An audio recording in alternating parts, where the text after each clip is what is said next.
শিক্ষা দুই প্রকার। একটা হলো সুশিক্ষা আর একটা হলো কুশিক্ষা। যে শিক্ষায় মানুষকে সুন্দর জীবন, সুন্দর সমাজ, সুন্দর রাষ্ট্র গড়ার কারিগর হিসেবে বানায়, সেই শিক্ষাকে বলা হয় সুশিক্ষা।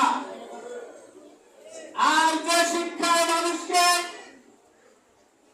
সমাজে বিভিন্ন খারাপ কাজে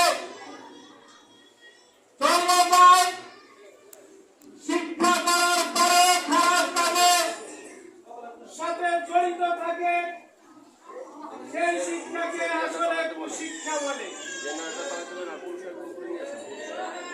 যার কারণ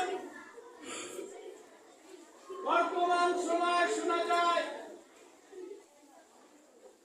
খবরের কাগজ খুললে,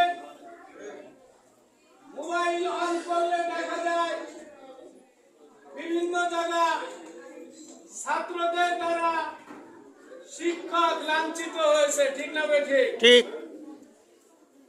যে শিক্ষার দ্বারা শিক্ষক লাঞ্ছিত হয়, মূলত এটা সুশিক্ষা নয়, এটা হলো কুশিক্ষা। যে শিক্ষার দ্বারা ছাত্ররা শিক্ষকদের সম্মান প্রদর্শন করে, সেই শিক্ষা হলো মূলত সুশিক্ষা। এই তাহফিজুল কোরআন মাদ্রাসাটাকে শুরু থেকেই আপনাদেরকে যে শিক্ষা দান করে আসতেছে,